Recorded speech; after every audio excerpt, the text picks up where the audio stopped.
स्वागत है आप सबका विकेट विस्पर्स पे। और आज हमारे साथ बहुत ही इम्पोर्टेंट गेस्ट है हमारे। हम लोग ने क्वेश्चन स्टार्ट कर रहे हैं। हम लोग युवराज है हमारे साथ, प्रोफेशनल क्रिकेटर है, असम के लिए डोमेस्टिक प्लेयर है। हाय युवराज, बहुत थैंक यू आपके लिए कि आपने अपना टाइम दिया पॉडकास्ट के लिए। और बहुत ही ये ख्याल में हेल्पफुल रहने वाला है। ये कोई भी एस्पायरिंग क्रिकेटर देखेगा उसके लिए काफी हेल्पफुल रहने वाला है। इस तरीके से प्रोफेशन रहता है डोमेस्टिक क्रिकेट में, क्योंकि इंडिया में डोमेस्टिक क्रिकेट के ऊपर इतना लाइमलाइट नहीं रहता है। हर किसी को इंडियन क्रिकेट मालूम है या इंडिया के लिए कौन खेलता है, आईपीएल के लिए कौन खेलता है। बट आज एक अच्छी चीज रहेगी कि हम लोग इतनी डोमेस्टिक सर्किट के लिए वो को नजर पड़ेगा कि डोमेस्टिक सर्किट कितना इंपॉर्टेंट है इंडिया में। तो युवराज, फर्स्ट क्वेश्चन मेरा ये था, आप असम से हैं, वहाँ पे नॉर्थ ईस्ट में प्रिडोमिनेंटली फुटबॉल एक बहुत बड़ा स्पोर्ट है। लेकिन आपने क्रिकेट डिसाइड किया कि प्रोफेशनली मैं करियर को क्रिकेट को आगे लेके जाऊंगा, तो वो डिसीजन मेकिंग कैसी थी और कब लगा कि हाँ मैं क्रिकेट को प्रोफेशनली स्टार्ट कर सकता हूँ या करियर बनाना है मुझे क्रिकेट भैया पहले तो मैं एक तो बचपन से ही मैंने अपने सीनियर्स को देखा। मेरे बड़े भैया खुद क्रिकेटर रह चुके हैं, तो मैंने उनको देख देख के स्टार्ट किया क्रिकेट खेलना। तो मैं था कि मेरे को हमेशा से था कि भैया भैया के जैसा बनना है, भैया के जैसा खेलना है। तो मेरा उधर से ही स्टार्ट हुआ। बट मैं स्कूल लेवल तक खेलता था। फिर स्कूल लेवल में जैसे ही मैंने स्कूल लेवल में प्रोग्रेस करना चालू किया, तो मैं डिस्ट्रिक्ट में खेलना मेरे मन में आया। मेरे कोचेस ने बोला कि तुम डिस्ट्रिक्ट खेलो, तो मैं डिस्ट्रिक्ट में गया। उसके बाद धीरे धीरे धीरे मेरे को समझ में आया कि प्रोसेस क्या होता है, कि यहाँ से आप परफॉर्म करते हो तो स्टेट के लिए रास्ते खुलते हैं, आप स्टेट टीम में सिलेक्ट हो सकते हो। तो मैंने सोचा कि इसको एज अ करियर परस्यू किया जा सकता है। तभी मेरे मन में वो बात आई। में। बिल्कुल बहुत अच्छी चीज़ है कि आ रहे थे। युवराज, जैसे आप इस लेवल पे क्रिकेट खेल रहे हो, आप असम को रिप्रेजेंट करते हो, तो आपको क्या लगता है कि इस लेवल पे क्रिकेट खेलने में क्या क्या प्रॉब्लम्स आप फेस कर रहे हो, या बोर्ड की तरफ से, या आपको क्या लगता है कि बीसीसीआई आपके लेवल के क्रिकेट को इम्प्रूव करने के लिए क्या स्टेप्स ले सकती है? असम क्रिकेट एसोसिएशन का क्या रहता है ओवरऑल? आप थोड़ा हमें बताइए कि आप जिस लेवल पे खेल रहे हो उस पर कैसा सपोर्ट रहता है बोर्ड्स का। भैया जैसे अब हमारे असम में तो आपको जैसे ऋतिक भैया सब जानती हैं ऑलमोस्ट, कि हमारे यहाँ पे क्या होता है कि क्लब क्लब चैंपियनशिप होती है, असम प्रीमियर क्लब चैंपियनशिप। उसमें आप परफॉर्म करते हो तो आपको डिस्ट्रिक्ट टीम में आपका वो बनता है कि हाँ ये अच्छा लड़का खेलता है, इसको हम लोग डिस्ट्रिक्ट टीम में लेंगे। तो उससे वैसे डिस्ट्रिक्ट वो बनती है। पर हमारे क्या हो जाता है कि सिर्फ वही उसको ही देख के हमारी डिस्ट्रिक्ट टीम बनती है। तो हो सकता है मेरे हिसाब से ऐसे कि और भी बहुत सारे टूर्नामेंट, जैसे अब हम लोग के 2 साल से यहाँ पे फैनकोर्ट के टूर्नामेंट होना चालू है, जिसकी वजह से हमारे बहुत बहुत लड़के निकल रहे हैं। कि लगता है पता ही नहीं चल रहा था कि ये लोग लड़के भी खेलते हैं, हाँ ये क्या कितना अच्छा अच्छा खेलते हैं। इतने लड़के लोग आ गए कि छोटे छोटे क्लब के लड़के लोग इतना अच्छा अच्छा परफॉर्म कर रहे हैं कि वो डिस्ट्रिक्ट आराम से डिस्ट्रिक्ट के लड़कों को चैलेंज कर देते हैं कि नहीं मैं खेलूंगा आपकी जगह। तो वो एक बहुत फायदेमंद चीज़ हो जाती है। युवराज, अभी जैसे कानपुर की आपसे बात करी, कानपुर के काफी टूर्नामेंट हो रहे हैं, स्पेशली असम में तो ऑलमोस्ट कुछ महीनों पे टूर्नामेंट होते हैं, अच्छे लेवल पे हो रहे हैं। काफी प्रोमिनेंट प्लेयर उसमें रणजी के भी खेलते हैं। मुझे एक चीज पूछनी थी यहाँ पे, इस समय पे क्योंकि व्हाइट बॉल क्रिकेट बंद हो गया और मेजर भी T20 टूर्नामेंट्स हुए हैं, तो सैयद आप मुश्ताक अली का मेन वो है। अगर आपको देखते हैं हम लोग की हाईएस्ट, अगर स्टेट को उससे देख रहे हैं आप, तो सैयद मुश्ताक अली मेरे ख्याल में तब तक गोल रहता है कि सैयद मुश्ताक अली एक बार आपका नाम आ गया, उसके बाद आपका प्रोग्रेशन ऊपर बहुत जल्दी हो जाता है। तो उसके हिसाब से एक चीज मुझे पूछनी थी कि T20 सर्किट तो आपका बहुत स्ट्रांग होता जा रहा है, क्योंकि आसाम में मुझे भी, मैं भी फॉलो कर रहा हूँ कुछ टाइम से। बट रेड बॉल के लिए क्या इनिशिएटिव ले रहे हैं? रेड बॉल स्पेसिफिक टूर्नामेंट होते हैं जो आपको लगता है कि हाँ रेड बॉल इससे हमारा फायदा हो रहा है, या रणजी में जो स्पेसिफिकेशन रहता है कि अगर आप रणजी में सिलेक्ट कर रहे हो किसी को, तो उसके लिए रेड बॉल की मैचेस होना जरूरी है, रेड बॉल की परफॉर्मेंस होना जरूरी है। तो क्या लगता है इस समय पे आसाम में T20 को तो मेरे को मालूम है कि बहुत प्रायोरिटी, पर रेड बॉल का क्या सिनेरियो है वहाँ पे? रेड बॉल का जैसे यहाँ पे सिनेरियो भी है। जैसे अभी आप 16 तक तो हमारे सिर्फ रेड बॉल ही होते हैं। हमारी बीसीसीआई 16 तक सिर्फ रेड बॉल ही कराती है। हमारे रेड बॉल हम लोग का वाइट बॉल चालू होता है 19 से, अंडर 19 लेवल से चालू होता है। लेकिन अब हमारे जैसे 19 में आजकल 2 टूर्नामेंट होता है असम में। पहले होता है एक all Assam district tournament red ball white ball के लिए, क्योंकि विनोमंकड़ पहले खेले जाते हैं। फिर अब ओके आजकल ओके। सेकेंड एक और टूर्नामेंट मैंने सुना है जो होंगे शायद से वो रेड बॉल के लिए होंगे, ताकि उससे रेड बॉल की टीम सिलेक्ट होगी। उससे बेस्ट प्लेयर सिलेक्ट करेंगे ऑल अराउंड कैंप्स में, किसने कितने परफॉर्म किए। मतलब जैसे बैट्समैन को सिलेक्ट करेंगे अलग, बॉलर्स को सिलेक्ट करेंगे, उनसे एक अलग रेड बॉल के लिए कैंप निकलेगी। अब जिनका 19 खत्म हो जाता है ना भैया, उनके लिए यहाँ पे होती है सीनियर डिस्ट्रिक्ट टूर्नामेंट। एक होता है सीनियर डिस्ट्रिक्ट टूर्नामेंट।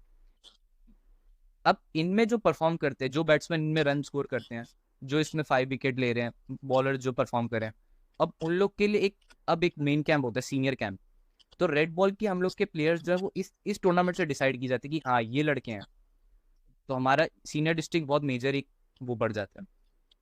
बट ये युवराज है कि रेड इतना ध्यान दे रहा है मुझे, कि मुझे रेड बॉल के ऊपर क्लैरिटी नहीं था। व्हाइट बॉल को तो मैं खुद फॉलो करता हूँ वहाँ पे, तो अंदाजा था मुझे कि व्हाइट बॉल बहुत हो रहा है, लेकिन अच्छी बात है रेड बॉल की काफी फॉलो।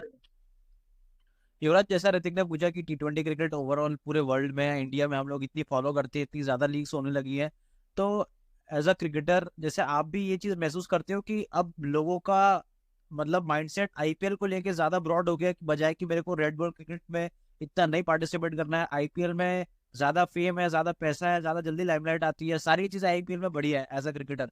तो आपका क्या फोकस रहता है कि आपको आईपीएल से टारगेट करना ही करना है, उसके अलावा हमको रेड बॉल में कैसे, क्योंकि अल्टीमेट क्रिकेटर का कोई भी, अगर जितने भी हम लोग बड़े क्रिकेटर्स देखते हैं कि भाई test cricket is the ultimate cricket, तो आपका टेस्ट क्रिकेट को लेके क्या अप्रोच है, और आप आईपीएल को भी किस नजर से देखते हैं कि हमको यहाँ कैसे क्रैक करना है? देखिए भैया, पर्सनली आपको एक सही बात बताता हूँ, मैं खुद एक टेस्ट क्रिकेट फैन हूँ। मेरे लिए, मेरे को खेलना ही खुद रेड बॉल पसंद है, मेरे को व्हाइट बॉल कम पसंद है खेलना, मेरे को खुद को रेड बॉल खेलना ज्यादा पसंद है। तो फिर भैया, लेकिन भैया आपने एक बात तो अपने सच बोली, देखिए जैसे अब T20 खेलते भी हम लोग आईपीएल, अब सब लोग हाँ के मन में आईपीएल रहता है भैया, क्योंकि आईपीएल एक और स्टेज है इंडियन टीम खेलने के लिए। अब हाँ भैया हाँ, उधर सही पे बात। परफॉर्म, आपको पता है वो इजी हो जाता है, फिर आप उधर परफॉर्म करते हो तो आपके लिए फिर इंडियन क्रिकेट टीम बहुत इजी हो जाता है। जैसे हम लोग के अभी आसाम के खुद रियान भैया ने, अब रियान भैया को हाँ देख लीजिए, आज रियान भैया आज इंडियन टीम खेलते हैं, तो हम लोग के लिए, हम लोग को उन्होंने ही हम लोग को रास्ता सिखाया है। आसाम के सबको तो उन्होंने ही रास्ता सिखाया कि हाँ आईपीएल हाँ में परफॉर्म, पहले आपको डोमेस्टिक लीग में परफॉर्म करना पड़ता है, फिर आपके वो सिलेक्शन, फिर ही आप आईपीएल खेल पाते हो। और आईपीएल में परफॉर्म करते हो तो डायरेक्टली आप वो इंडियन टीम में आपका वो हो ही जाता है सिलेक्शन। वैसे आप बहुत प्रोसेस के बहुत पास आ जाते हो सिलेक्शन प्रोसेस के। तो हम लोग तो अब रियान भैया को ही फॉलो करें, क्योंकि एज ए क्रिकेटर मेरे तो अभी सीनियर भी वही हैं, उन्होंने ही सब कुछ बिल्कुल। शो किया कि कैसे जाते हैं। आप रेयान भैया के साथ खेले हो? खेले मतलब ऐसे एक दो मैचेस के अलावा भी है, लेकिन एक दो मैच खेला वो, जैसे हम लोग के यहाँ पे असम प्रीमियर लीग के जो फाइनल होते क्लब के, उनमें मैं एक बार हाँ खेला बॉल सेकंड्स, बस फिर नहीं। नहीं, मुझे मुझे मालूम है लास्ट टाइम पे एक्चुअली एक मेरे दोस्त थे वो कवर कर रहे थे एक किसी का जो टूर्नामेंट हो रहा था आसाम का, उसमें हाईएस्ट विकेट टेकर और हाईएस्ट रन दोनों रियान पर आके थे। या और मुझे याद है वो किसी में ही हुआ था शायद, और मेरे को सुनने में आया था कि भाई 15-20 बॉलें बाहर मार दी थी ग्राउंड के, तो सड़क पे जा रही थी सारी। तो मेरे ख्याल में वो अरे जो स्किल सेट है वो बहुत मतलब अलग है बिल्कुल। और रियान पराग का जो स्किल सेट है हम लोग देख रहे हैं आज की, आज हाईएस्ट लेवल पे परफॉर्म कर रहे हैं। और युवराज एक चीज मुझे पूछनी थी, नितिन की बात की, मैं उसी को थोड़ा कंटिन्यू करूँ, क्योंकि आईपीएल इतना फेमस हो गया है अभी इस समय पे, जो यार यंग बच्चे हैं जो असम में भी नहीं, मैं इन जनरल जो देखो ना जो दिखता है इंटरनेट पे या फिर जो आसपास में, उनके लिए सबके लिए अभी समझो फॉर एग्जाम्पल कोई एस्पायरिंग क्रिकेटर है जिसको आगे इंडिया से खेलना है या फिर आगे क्रिकेट को खेलना है उसको हाईएस्ट लेवल पे, तो इस समय पे उसके दिमाग में हाईएस्ट कोई क्या हो गया है, या आईपीएल है या फिर वो रणजी की प्रायोरिटी अभी भी है?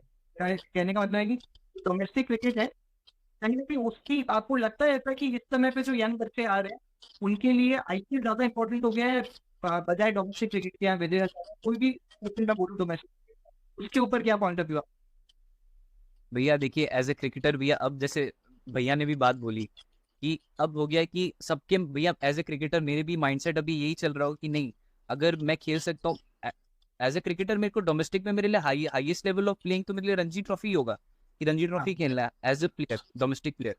बट अगर उसके ऊपर मेरे को कुछ चीज चूज करना है, तो भैया मैं ऑब्वियसली मैं आईपीएल खेलना चाहूंगा, कि नहीं आईपीएल खेलना है, कि आईपीएल से ही ऊपर का, क्योंकि अगर, आप कह रहे हैं रणजी रहनी चाहिए, लेकिन ऐसा कह रहे हैं आप? हाँ लेकिन जब तक मैं डोमेस्टिक प्लेयर हूँ, मेरी level of thinking Ranji trophy रहनी चाहिए, कि मेरे को रणजी ट्रॉफी तो खेलना ही है, क्योंकि भैया सबसे बड़ी हाई वो तो वही होगी हमारे यहाँ पे, रणजी ट्रॉफी ही होगी डोमेस्टिक में, तो सबसे ऊपर का टूर्नामेंट। उसके बाद तो हम लोग, अगर हम लोग को उससे ऊपर कुछ एम करना है, तो वो है हम लोग के लिए आईपीएल। आईपीएल है, आईपीएल में परफॉर्म करने से तो फिर आपको पता ही है, आप पूरे नेशन को पता चल जाता है आप कैसे प्लेयर हो। बिल्कुल युवराज, बिल्कुल। जैसे आईपीएल, युवराज जो भी आप क्रिकेट खेलते हो, जिस लेवल पे आप खेल रहे हो, आपके टीममेट्स हैं, सबके दिमाग में आईपीएल तो रहता होगा कि भाई एक दिन आईपीएल खेलना है, इंडियन टीम उसके बाद का स्टेप है आईपीएल खेलना है, भाई पहले आईपीएल से अपना नाम बनाना है, दुनिया जान जाएगी हम लोग कौन है। तो आईपीएल को लेकर मेरा एक सवाल है युवराज, की जो आईपीएल की सेलेक्टर्स हैं, आईपीएल की फ्रेंचाइजीज है, जो ऑक्शन टेबल पे बैठने से पहले पूरा एक डाटा लेके बैठती है कि भाई ये प्लेयर्स है मेरे डोमेस्टिक क्रिकेट के, इनको मेरे को अपने पूल में रखना है। तो युवराज, डोमेस्टिक क्रिकेट में जिस लेवल पे आप लोग खेल रहे हो, तो क्या वहां पे आपको लगता है कि आप लोगों को भी देखा जा रहा है फ्रेंचाइजीज के सिलेक्टर्स के थ्रू कि भाई ये बंदे मेरे सेलेक्टेड हुए हैं, मतलब मेरे को आपके लेवल पे वो कैसे डिसाइड करते हैं फ्रेंचाइजीज की मेरे को इन बंदों को अपनी टीम में रखना है? भैया मैं भैया आपको एक परफेक्ट एक इसका एक वो दे सकता हूँ भैया कि एक एग्जांपल। भैया हाँ आपको जैसे हमारे मेरे मेरे एक सीनियर है, वो भी बीच में उन्होंने इंडिया कैंप किया था, अंडर 19 इंडिया कैंप किया था।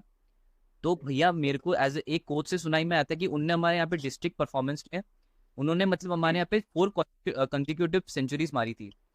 मतलब उन्होंने पहले मैच से लगातार 4 मैच सेंचुरी मारी थी। तो हम लोग को तो पता ही था कि वो स्टेट तो खेलेंगे, उनके लिए नॉर्मल बात हो गई थी। बट हाँ हाँ हम लोग को ये बात सुनाई में आया कि वो इंडियन सिलेक्टर्स तक भी बात चली गई थी कि ये लड़का अब आ रहा है, इस पे नजर रहनी चाहिए।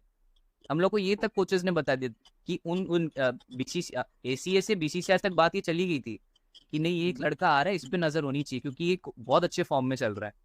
तो भैया ये तो बहुत वो है, हो जाहिर सी सके बात है भैया। कैसे कोई प्रॉब्लम नहीं है, अगर आप चाहें तो, अगर आप नाम बता सकते हैं तो भी अच्छा है, कोई दिक्कत नहीं है। भैया अभी उन्होंने अंडर 19, आप रोहन हजारिका को तो जानते ही हैं, सिटी हाँ मैं cricket Rohan coaching sir. Centre. हाँ हाँ हाँ हाँ, तो उनके साथ तो वही हुआ था भैया। वो जब उन्होंने जब इंडिया कैंप किया था भैया अंडर 19, उन्होंने जब अंडर 19 इंडिया कैंप किया था तो उनने इसलिए किया था, उन्होंने उनका यहीं से बात चालू हो गया था कि एक लड़का आ रहा है, वो करेगा। तो ये मैं एक एग्जांपल मेरे मन में हमेशा से है कि हाँ ऊपर देख रहा है कोई। नहीं, ये बहुत अच्छी तो चीज। जैसे अब तो लग रहा था कि हम लोग आईपीएल तक सोच रहे थे, ये तो बीसीसीआई पे चली गई बात सीधा अंडर 19, क्योंकि ये बहुत अच्छा आपने बताया, क्योंकि हम लोग को इसमें इस चीज पे क्लैरिटी थी और किसी को भी मेरे ख्याल से इंडिया में मेजोरिटी 99.99% लोगों को अंदाजा नहीं होगा इस चीज से कि इस तरीके से आप स्काउटिंग होती है इसी जगह पर। लेकिन ये काफी अच्छा इसलिए बताया आपने।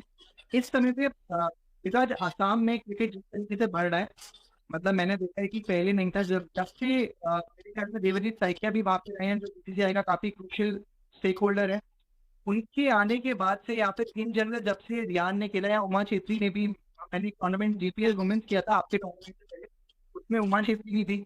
मेरे ख्याल में आसाम से बहुत सालों के बाद फर्स्ट टाइम मैंने भी देखा, शायद पूरी दुनिया देख रही है ये, कि आसाम से इतने बड़े प्लेयर्स निकल रहे हैं जो आके इंडिया रिप्रेजेंट कर रहे हैं। अभी उमा छेत्री का नाम वर्ल्ड कप जीत है। तो आपको क्या लगता है कि जब ये ऐसे दो प्लेयर्स निकले तो स्टेट एसोसिएशन ने भी अपना काम बढ़ाया क्रिकेट की क्वालिटी इंप्रूव करने के? भैया अब मैं आपको एक सेवा बताता हूँ भैया। अब जैसे रियान भैया ने हमारे, अब रियान भैया जैसे हम लोग की खेलते हैं भैया, हम लोग कोई डिफरेंस कुछ नहीं बोल सकता। जब वो बैटिंग करते हैं तो कोई डिफरेंस नहीं पता, ऐसा लगता है कि ये तो इंडियन प्लेयर ही है भाई। नहीं, हमारे हाँ इंडियन प्लेयर ही कोई बैटिंग कर रहा है, कोई इंडियन प्लेयर ही बैटिंग कर रहा है अब यहाँ पे। तो भैया मैं एज ए क्रिकेटर मैंने कभी उनसे, मैं पर्सनली वैसे उनको इतना नहीं लेकिन जानता नहीं हूँ, लेकिन मैं जब जब उनको देखा हूँ तो उनका एक वे ऑफ एटीट्यूड, खुद का ट्रेनिंग करने का एक वो हमेशा से एक अलग ही रहा है। और रही बात एसीए की भैया, एसीए हम लोग को A to Z सब कुछ प्रोवाइड करता है। ग्राउंड्स दे रखे हैं, आजकल आज के टाइम में नए नए ग्राउंड्स बन रहे हैं। ऋतिक भी आप है ही यहाँ पे, आप तो देख ही रहे हैं आप आसाम, मैं तो आपको जानते ही हूँ। तो फिर आप देख ही रहे हैं कि यहाँ पे इतने टूर्नामेंट्स हो रहे हैं, फैनकोर्ट के नए नए टूर्नामेंट्स खिलाए जा रहे हैं यहाँ पे। क्रिकेट फैसिलिटीज इतनी सारी हैं हमारे, बहुत कुछ फैसिलिटीज बढ़ गई यहाँ पे आसाम में। तो मेरे को तो लगता है ये प्लेयर टू प्लेयर डिपेंड करता है कि आपकी वर्क एथिक बहुत मायने रख जाती है भैया इस बात पे। बट स्टेट एसोसिएशन में काफी काम इंप्रूव हुआ है, आप ऐसा कहना चाहिए? बिल्कुल, ये चीज ऐसे दिखती भी है आसाम में, जिस तरीके से आसाम की रणजी में परफॉर्मेंस इतना अच्छा हुआ है। प्लेयर्स हमने देखा है, आपको सुनने में कम पड़ता है आसाम का क्योंकि है, बट पहले बिल्कुल मालूम ही नहीं पड़ता था कि आसाम के मैचेस कौन है, कौन कैसा परफॉर्म कर रहा है। बट पिछले कुछ सालों में मालूम पड़ता है कि भाई अच्छा आसाम का यार ये प्लेयर है, इतना अच्छा player है।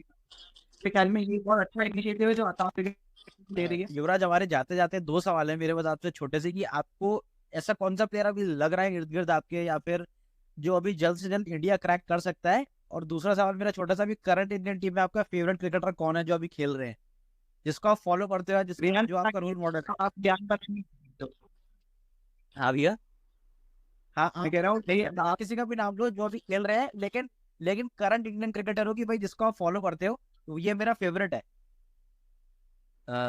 देखिए भैया ऑब्वियसली एज एज आसाम में मेरे रियान भैया तो ऑब्वियसली फेवरेट रहेंगे कि हाँ ये तो है एज आसाम बॉय, क्योंकि मैं एज आसाम बॉय मैं उनको ही देखता हूँ कि हाँ उन्होंने क्रैक किया है, उन्होंने इंडिया खेल के दिखा दिया सबको। तो मेरे लिए वो एक वो इंस्पिरेशन रहेंगे हमेशा कि नहीं, खेल रियान भैया ने करके दिखाया सबको। तो ऑब्वियसली भैया। और इस दिन और कुछ लगता है देखो, क्योंकि वैसे युवराज ये बहुत, मेरी आवाज आ रही है वैसे मैं? हाँ भैया बारी। नहीं लेकिन यार ये बहुत अच्छा रहा। हम लोग को इसमें expectation मिलता है कि आपको भी इतनी clarity थी, क्योंकि पापा को मुझे भी नहीं मालूम। आसाम मैं भी 2 बार आ चुका हूँ, मुझे इतनी क्लैरिटी नहीं थी। लेकिन थैंक यू युवराज इसके ऊपर क्लैरिटी देने के लिए कि यार अगर डोमेस्टिक क्रिकेटर क्या क्या चीज़ें हैं कि इस बात को ध्यान रखनी चाहिए। और मुझे बहुत अच्छा लगा रिद्धि कि यार इतनी सारी चीज़ें मालूम पड़ी। थैंक यू उस चीज़ के लिए। और आपको आपके करियर के लिए आगे सभी काफ़ी इम्पोर्टेंट आपका शायद नवंबर में एक टूर्नामेंट आने वाला है शायद हम लोग नवंबर में आने वाले। ऑल द बेस्ट उसके लिए। होपफुली Thank you so आपको भी हम much. लोग जल्द के हाईएस्ट लेवल पे। थैंक यू सो मच भैया। Thank you so much, thank you so much Thank- युवराज, आपने अपना thank you. टाइम दिया। Thank you so much.